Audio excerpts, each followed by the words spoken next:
본문의 이야기는 유대 땅 사마리아의 수가라 하는 작은 동네, 또 요즘처럼 한낮의 뜨거운 날씨 속에 볕이 뜨겁게 내리쬐는 야곱의 우물가에서 시작된 이야기입니다.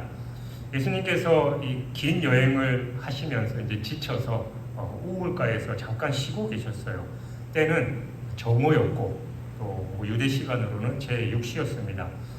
중동의 뜨거운 태양을 피해서 모든 사람이 집에서 쉴 그 시간에 이 한 여인이 물동이를 이고 홀로 우물가로 나옵니다. 다른 사람들의 시선을 피하고 싶었기 때문이에요. 그녀는 사마리아 여인이었는데 당시에 유대인들은 사마리아인들이 이방인들의 피가 섞여서 무시하고 멸시하는 그런 상황이었고, 더군다나 이 여인은 사마리아인 중에서도 손가락질 받는 이 부도덕한 여인이었습니다. 바로 그 여인에게 유대인 남자, 그러니까 사마리아 사람들하고는 상종을 하지 않는 유대인 남자인 예수님께서 먼저 말을 거십니다. 물을 좀 달라. 그러니까 이 한마디는 당시의 모든 사회적 또 인종적 성별의 장벽을 허무는 파격적인 행동이었습니다. 깜짝 놀란 여인과의 이 대화가 바로 이렇게 시작됐어요. 예수님은 그녀의 목마름을 통해서 영원히 목마르지 않는 이 생수에 대해서 말씀하셨습니다. 그 여인은 생수를 구했지만 아직 그것이 무엇인지 제대로 알지 못했습니다. 그때 예수님께서는 그녀의 가장 깊은 이 삶의 이야기, 어떻게 보면 가장 아프고 숨기고 싶은 상처를 만지십니다. 가서 내 남편을 데려오라. 여인은 대답하죠. 나는 남편이 없나이다. 그러자 예수님께서 네가 남편이 없다는 말이 옳다. 너에게는 남편이 5명이 있었고 지금 있는 남편도 내 남편이 아니니 내 말이 참되도다. 사실 이 말은 그녀를 정죄하거나 그녀에게 수치심을 주기 위한 그런 말은 아니었습니다. 예수님의 이 말씀 속에는 나는 너의 모든 과거의 아픔, 너의 이 부서진 관계들, 또 채워지지 않는 갈증을 다 알고 있다. 그럼에도 불구하고 나는 너를 판단하지 않고 너에게 영원한 생수를 주러 왔다. 그런 이 놀라운 사랑과 용서의 메시지가 담겨 있었습니다. 자신의 모든 것을 꿰뚫어 보시면서도 여전히 자신을 인격적으로 대해주시는 그 예수님 앞에서 여인의 마음이 무너져 내렸습니다. 그녀는 이분이 바로 자신과 온 세상을 구원하실 메시아이시다라는 걸 그 대화를 통해서 금방 알 수 있었습니다. 그녀는 그토록 중요했던 물동이를 우물가에 버려두었습니다. 더 이상 세상의 것으로는 자신의 채울 수 없는 갈증이, 그 자신의 갈증이 해결될 수 없다는 걸 알았기 때문이죠. 그리고 자신을 손가락질하던 마을 사람들에게 달려가서 외치기 시작했습니다. 그녀의 이야기가 어떻게 이 한 동네를 구원으로 이끄는 능력의 복음이 되었는지 오늘 이 말씀을 통해서 우리는 깊이 깨닫고 또 우리 각자의 삶의 이야기를 통해서 영혼을 살려내는 119 전도자로서 서게 되기를 간절히 축원합니다. 이 사마리아 여인은 예수님을 만남으로 인해서 삶이 완전히 변화됐어요. 그러니까 예수님을 만나면, 이렇게 예수님을 만나면 우리의 삶이 변화될 수 있습니다. 여러분들도 예수님을 만났기 때문에 과거에 여러분 뜻대로 살던 삶이 변화됐고 또 이 자리에서 이 무더운 날씨 속에서도 하나님께 예배하는 삶을 살아가고 있잖아요. 그러니까 삶의 모든 문제 예수님을 만나면 해결되는 겁니다. 질병의 문제, 직장, 인간관계, 자녀, 물질 등등 모든 문제의 해답이 바로 예수 그리스도께 있습니다. 예수님을 만나라는 것은 어떤 신비한 공식이나 비법을 통해서가 아닙니다. 성경은 이 다양한 만남의 모습을 보여주지만 거기에는 몇 가지 공통된 원리가 있어요. 첫 번째가 바로 예수님을 만나는 그 과정은 영적 갈증에서부터 시작됩니다.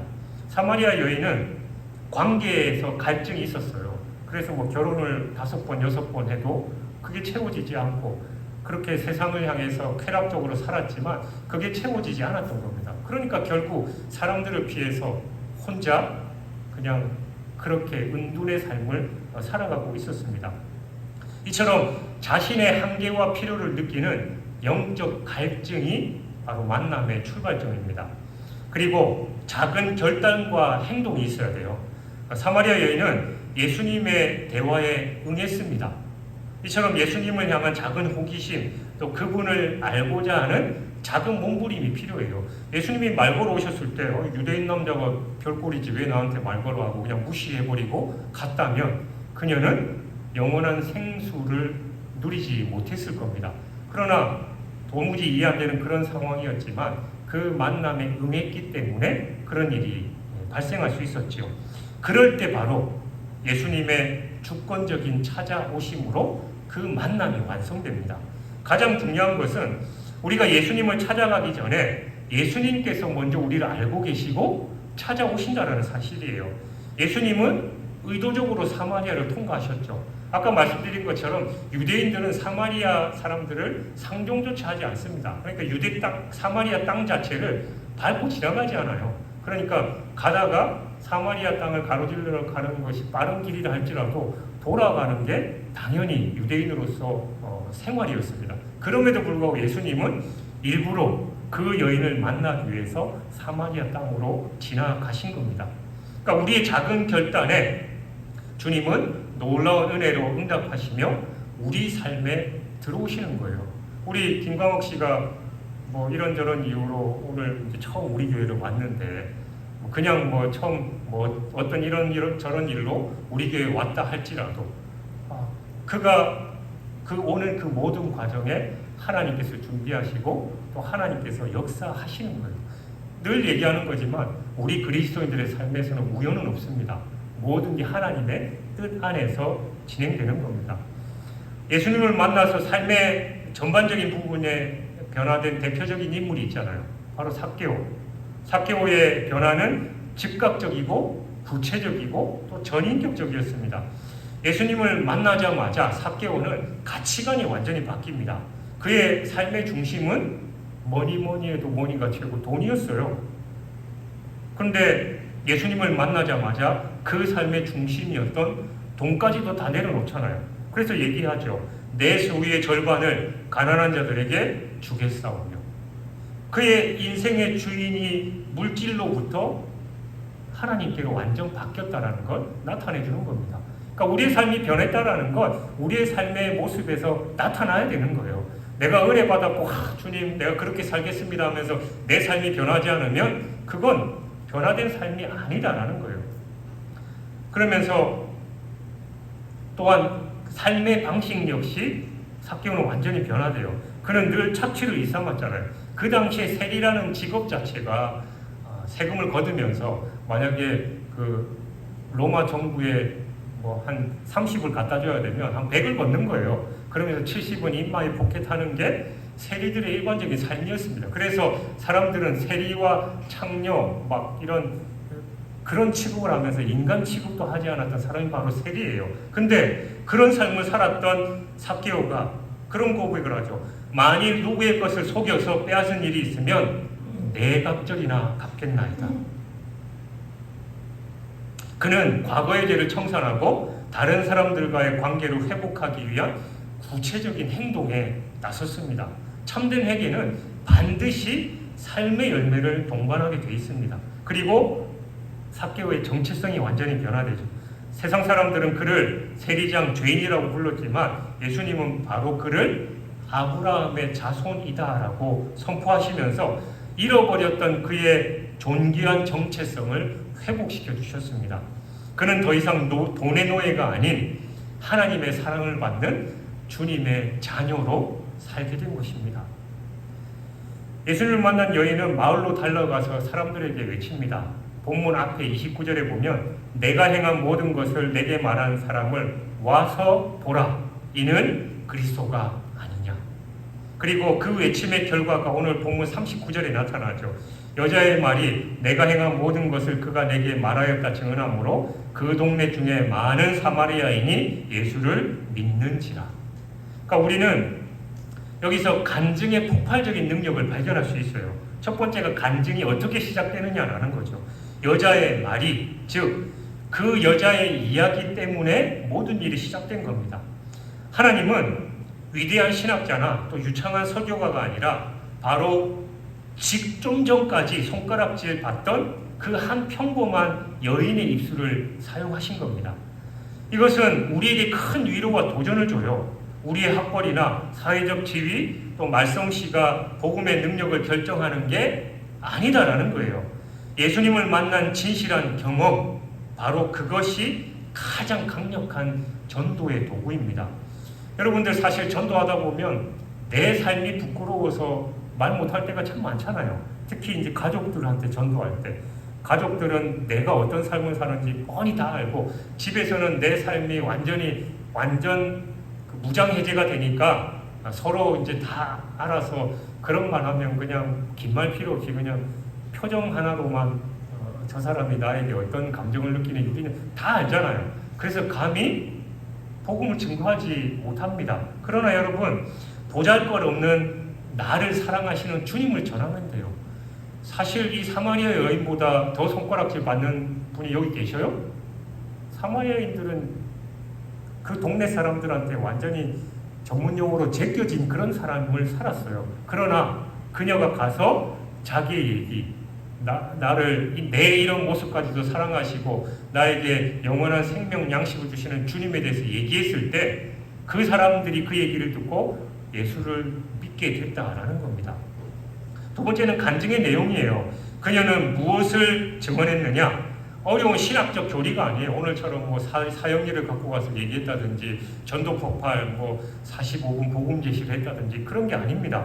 그녀의 증언은 지극히 개인적인 단순한 이야기였어요. 그가 내가 모든 행한 것을 내게 말하였다.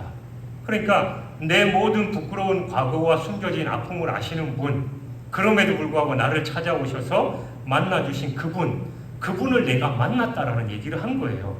이처럼 가장 강력한 간증은 나의 연약함과 죄인됨을 솔직하게 드러내고 그럼에도 불구하고 나를 만나주신 예수님의 은혜를 증거하는 겁니다. 제가 종종 얘기했잖아요. 전도하다 보면 아이고 교회 다니는 사람 보니까 엉망진창으로 살고 우리보다 더 하던데 그런 얘기를 할 때 얘기하시면 돼요. 그 사람이 교회 다니까 그 정도라고. 교회 안 다녔으면 더 엉망진창으로 살았을 텐데 내가 교회 안 다녔으면 니 같은 거 그냥 확 이런 표현을 하면 안 되고 속으로 우리 그러잖아요. 그러니까 나 같은 이 더러운 성질, 나같이 남들하고 잘 어울리지 못하고 그런 사람을 주님께서 사랑하셔서 자녀 삼아주셨다. 이런 내용을 바로 간증의 또 복음의 핵심이다라는 겁니다. 이 여인의 진솔한 이야기는 똑같은 상처와 갈등 속에 살아가던 사마리아 사람들의 마음에 깊은 울림을 줬어요. 사마리아 사람들이 유대인들에게 멸시천대 받잖아요.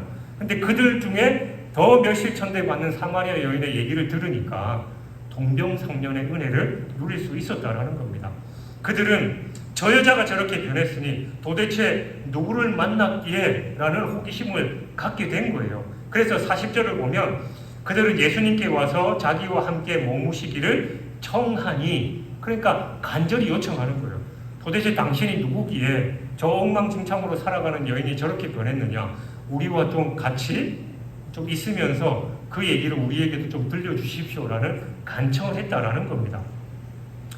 여러분, 사형리를 비롯해서 복음 제시하는 것도 필요하지만 그런 거 모르겠다 하시는 분은 내 얘기를 하면 돼요. 내가 만난 예수님, 내 삶을 변화시키신 예수님을 소개하면 됩니다. 이 한 사람의 살아있는 간증이 죽어있던 이 한 마을 전체를 움직여서 예수님을 믿게 만든 거예요. 한 사람이 예수님을 만나 진종으로 변화될 때 그 영향력은 한 개인에 머무르지 않고 가정과 지역사회를 뛰어넘어서 심지어 역사를 바꾸는 놀라운 파급력을 가지고 있습니다. 섬의 성자로 불리는 우리 문중정 전도사님, 그 삶의 위대한 증거들을 우리가 알고 있잖아요. 우리도 가서 그 전도사님의 삶의 현장을 보고 왔잖아요.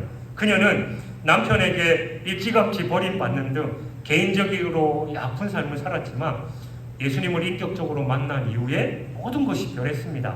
그녀는 자신을 비참하게 만든 세상을 원망하는 대신에 복음 한번 들어보지 못한 채 살아가는 그 사람들에 향한 애끓는 마음이 있었습니다.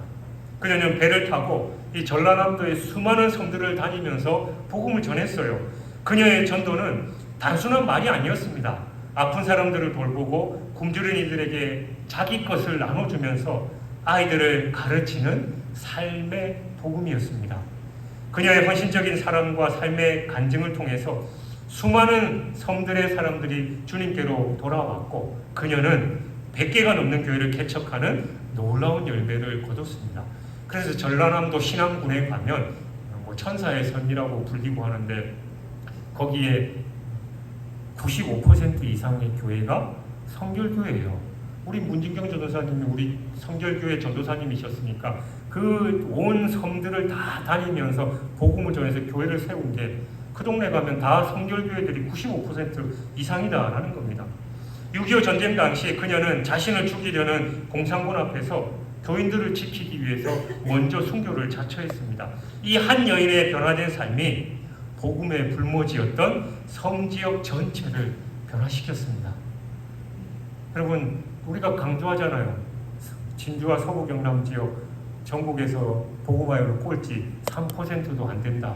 우리가 이런 지역에 살고 있는데 그러니까 교회 다니기도 힘들고 사람들 전도해봐야 아무 의미 없고 우리가 그런 패배감에 젖어 있을 게 아니라 문중경 전사 한 명 때문에 그 지역의 90% 이상이 주님께로 돌아오는 역사가 일어났다는 건 여러분 한 명이 못합니까?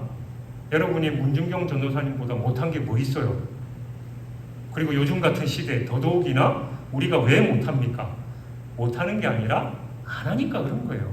우리가 기도하면서 성령의 능력을 구하면 여러분의 가족들 마음 굳게 닫고 나한테 교회 기억자만 꺼내면 쌍심지를 키고 달려들려고 하는 그 가족이 변화되지 않겠습니까? 기도해 보십시오. 변화되는 역사가 반드시 일어나게 되어 있습니다. 변화된 사마리아 여인의 간증은 위대한 시작이었습니다. 그러나 그것이 믿음의 전부는 아니었어요. 41절, 42절은 믿음이 어떻게 시작되고 어떻게 완성되는지를 보여주는 매우 중요한 원리를 담고 있는데 41절 예수님의 말씀으로 말미암아 믿는 자가 더욱 많아. 그러니까 39절에서 이 여자의 말 때문에 믿기 시작했지만 이제 41절에서는 예수님의 말씀 때문에 믿는 자가 더욱 많아진 겁니다. 여기서 우리는 전도의 중요한 두 단계를 발견하게 되는데 먼저 간증을 통해서 예수님께로 초대받는 단계예요. 그러니까 사마리아 여인의 역할은 사람들을 예수님께 인도하는 이 다리의 역할을 한 겁니다. 그녀의 간증은 사람들의 마음을 열었고 예수님에 대한 호기심과 기대감을 갖게 했어요. 그러니까 우리는 119 전도자, 우리 119 전도자의 1차적인 사명이 바로 이겁니다. 우리의 삶과 간증을 통해서 전도 대상자가 예수님께 관심을 갖고 그분 앞으로 나오도록 초대하는 것, 그게 우리의 1차적인 사명이에요. 다음으로 예수님의 말씀을 통해서 확신에 이르는 단계예요. 그러니까 사마리아 사람들은 예수님과 이틀을 함께 머물면서 예수님의 말씀을 직접 들었습니다. 그리고 그 말씀을 통해서 그들의 믿음은 더 깊어지고 견고해졌습니다.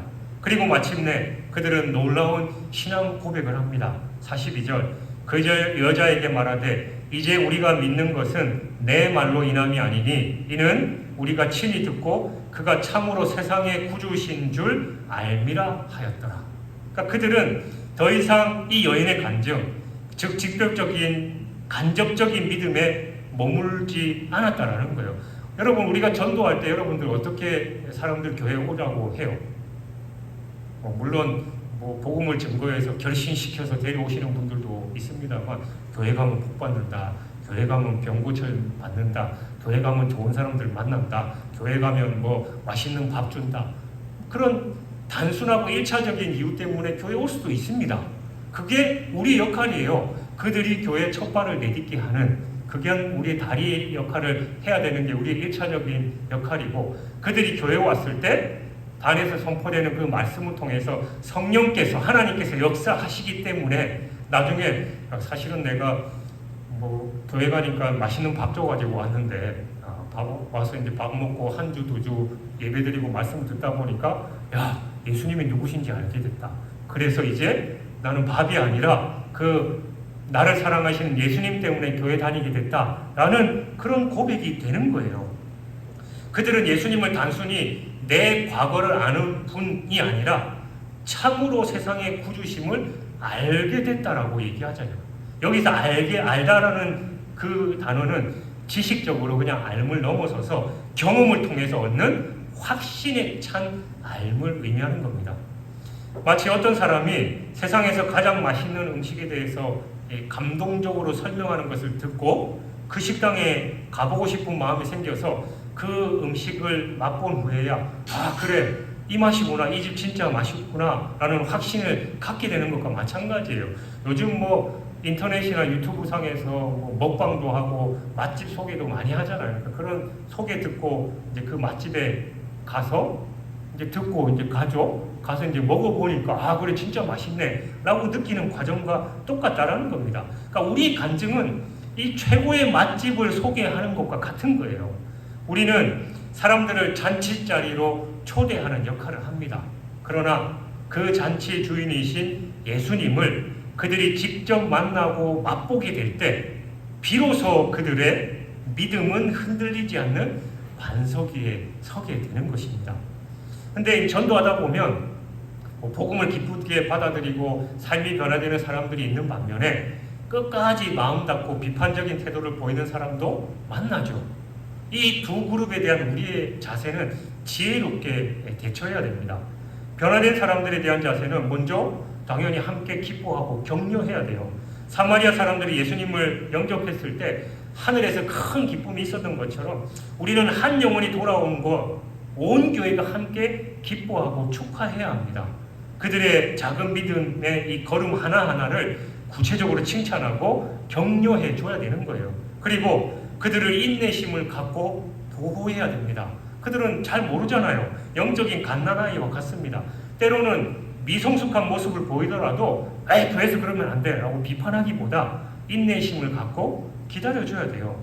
율법주의나 신비주의 등 이 잘못된 가르침으로부터 그들을 보호해야 됩니다. 교회 오면은 당장 내 병이 고쳐지고 내 문제가 다 곧 해결된다는데 왜 그렇게 안 돼요? 이런 게 아니라 복음의 진리의 말씀을 제대로 알게 하고 그들이 바른 신앙생활을 하도록 우리가 안내해 줘야 된다는 거예요. 반대로 변화되지 못한 사람들의 그런 모습, 내가 전도했음에도 불구하고 끝까지 반대하고 또 화를 내고 그런 사람들은 우리가 조건 없는 사랑과 꾸준한 관계를 유지해야 돼요. 그들이 복음을 거절했다고 해서 우리의 사랑과 친절을 거두어 버리면 안 됩니다. 만약 그렇게 하면 처음에는 막 교회 데리고 오려고 열심히 연락도 하고 맛있는 거 사주고 관계도 하다가 나 교회 안 간다고 왜 자꾸 그러냐고 이런 말 한마디 하니까 연락 또 끊어버리고 그러면 그 사람이 어떻게 생각하겠어요? 저게 그래 내 교회 데리고 가려고 별짓을 다 하더니만 결국은 저렇게 안면모수하는구나 그렇게 생각한다라는 겁니다. 우리는 계속해서 진실한 친구로 또 좋은 이웃으로 그들의 곁을 지켜야 돼요. 그 대신 논쟁이 아니라 기도로 씨름해야 됩니다. 그들과 신학적인 논쟁, 당신 그러다가 지옥 가면 영원한 형벌 받는다 이런 얘기가 아니라 그런 논쟁은 마음을 더 굳게 만들 뿐이에요. 대신 그들의 영혼을 위해서 하나님과 씨름하면서 끈질기게 기도해야 됩니다. 다음으로는 우리의 삶으로 계속 증언해야 됩니다. 우리의 일관되고 변함없는 삶의 모습이야말로 그들에게 보여줄 수 있는 가장 강력하고 긴 설교입니다. 언젠가 그들이 어려움을 겪을 때 가장 먼저 우리를 떠올리고 찾아올 수 있는 신뢰를 계속해서 쌓아가는 거예요. 그리고 그들을 위해서 기도하고 있다는 걸 문자 메시지를 통해서 계속 알려주는 거예요. 요즘 이런 어려움 겪고 있다는 얘기 들었는데 내가 기도하고 있어.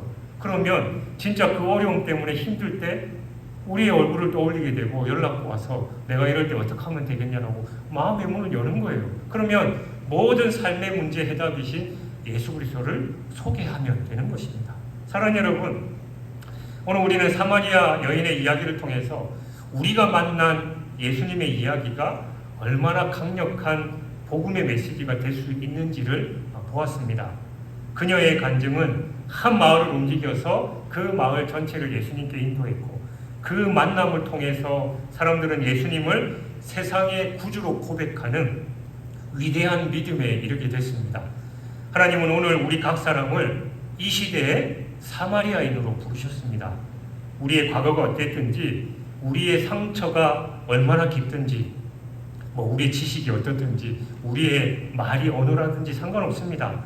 예수님을 만난 여러분의 이야기는 세상의 그 어떤 설교보다 더 큰 울림을 줄 수 있는 살아있는 복음이기 때문입니다.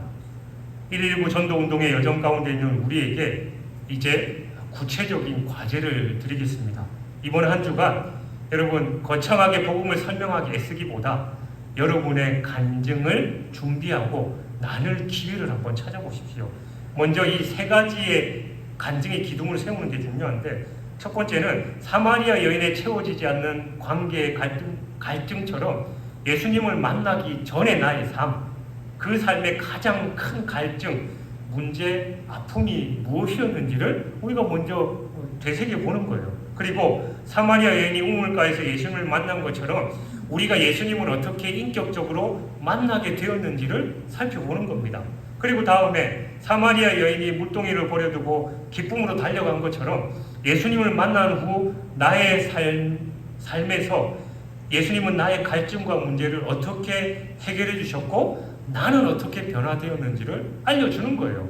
그러니까 예수님을 만나기 전에 내 삶이 어땠는지, 예수님을 어떻게 만났는지, 예수님을 만난 후에 내 삶이 어땠는지, 이게 간증의 기본적인 내용입니다. 또한 이런 나의 삶을 자연스럽게 나눠야 됩니다. 이 세 가지를 완벽하게 다 하려고 부담 갖지 마십시오. 나는 말주변도 없고 그런데 그런 부담 가질 필요 없어요. 이번 한 주간 여러분의 전도 대상자와 대화하다가 자연스러운 기회가 생길 때 이 세 가지 중에 한 부분이라도 용기 내서 나눠보십시오. 그 친구가 삶의 공허함을 얘기할 때 나도 예전에 당신처럼 그런 마음 때문에 정말 힘들었습니다. 그런 얘기를 나누는 거예요. 친구가 당신의 평안함을 칭찬할 때 당신은 도대체 내가 보니까 그렇게 돈도 많은 것 같지도 않고 좋은 일도 많은 것 같지도 않은데 어떻게 그렇게 늘 편안하게 그렇게 살아가느냐, 그런 걸 물어볼 때 사실 나에게 이런 평안함이 생긴 건 바로 예수님이 만나서 내 삶이 변화됐기 때문이다라고 그렇게 나누는 겁니다. 그리고 우리 모든 사람들이 미래에 대해서 불안해하잖아요. 그런 모습을 보일 때 나도 참 불안한 사람이었는데 이제 내 삶의 주인이 계시다라는 그런 믿음이 생겨서 이제는 그런 불안함보다 나는 믿음과 소망 가운데 살아간다, 이런 삶을 나눠주는 겁니다. 여러분, 여러분의 이런 이야기는 여러분만이 할 수 있는 가장 강력하고 독특한 복음이에요. 제가 이제 저희 집사람을 군대 갔다 와서 이제 만났거든요. 그래서 이제 7년 연애하고 사귀었는데, 7년 연애하고 결혼했는데, 처음에 이제 저희 집사람은 교회에 다니지 않았어요. 그래서 이제 저를 만나고, 저는 이제 그때는 이제 신학생이 아니었고, 그냥 일반 대학 다니고, 저는 아시다시피 목회자가 될 생각을 그때까지 전혀 하지 못했고, 저는 이제 군대 갔다 와서 이제 경찰 간부 후보생, 그리고 국정원 요원 시험을 준비하고 있었거든요. 그래서 열심히 고시 공부를 하고 있었는데, 이제 학교 후배였죠, 제 집사람이. 그래서 만나게 됐는데, 사실은 처음부터 집사람한테 교회 가자고 얘기를 안 했어요. 괜히 부담 느끼고 그럴까봐. 근데 저희 집에 제가 이제 이런 얘기를 하면 저희 집사람은 제발 그런 얘기 좀 하지 말라고, 우리 권사님들 몇몇 분은 목사님은 맨날 고생하고 살았다고 하는데 보면 하나도 고생 안 하고 산 것 같은데 그런 얘기 하는데, 어쨌든 제 인생에서 가장 힘들었던 집달관이 와가지고 이제 집을 다 드러내고 그런 어려움을 겪었어요. 그런 가운데 이제 집사람하고 사귀고 있는데 얼마나 힘들겠어요. 이제 그런 거 이제 저희 집사람한테 그런 힘든 얘기 안 하면서 제가 딱 그랬죠.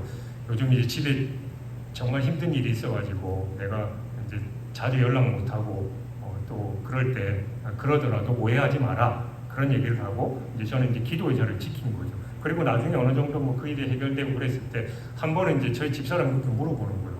그때는 이제 오빠였으니까, 오빠는 내가 보니까 얘기 들어보니까 그렇게 힘든 일을 어떻게 그렇게 견딜 수 있었냐. 나는 조금만 힘든 일이 있으면 친구하고 얘기하고 엄마한테 얘기해가지고 막 그런 어려움을 겪고, 정말 그런데 나 같으면 그런 일을 감히 그렇게 담당하게 넘기지 못했을 것 같다, 그런 얘기를 하더라.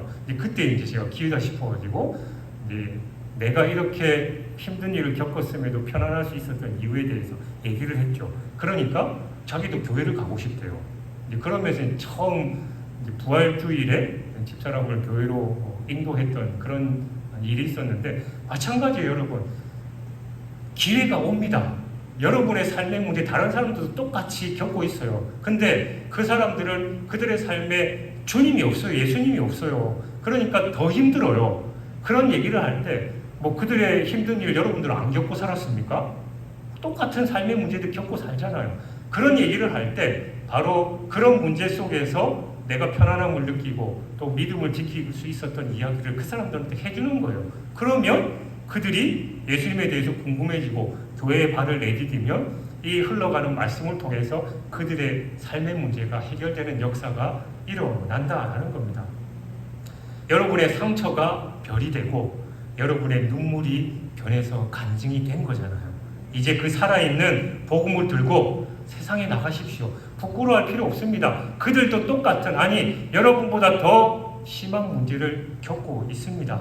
여러분의 진솔한 이야기를 통해서 여러분의 전도 대상자가 예수님께로 나아오고 마침내 이제 내가 믿는 것은 네 말 때문이 아니라 내가 교회에서 말씀을 통해서 직접 예수님을 만나서 그분이 참된 구주이심을 믿게 됐기 때문이다라는 그런 고백이 있을 줄 믿습니다. 이 놀라운 역사, 또 다른 여러분이 전도에서 그들이 돌아오는 또 다른 간증의 주인공이 되는 저와 여러분이 되시길 주님의 이름으로 축원합니다.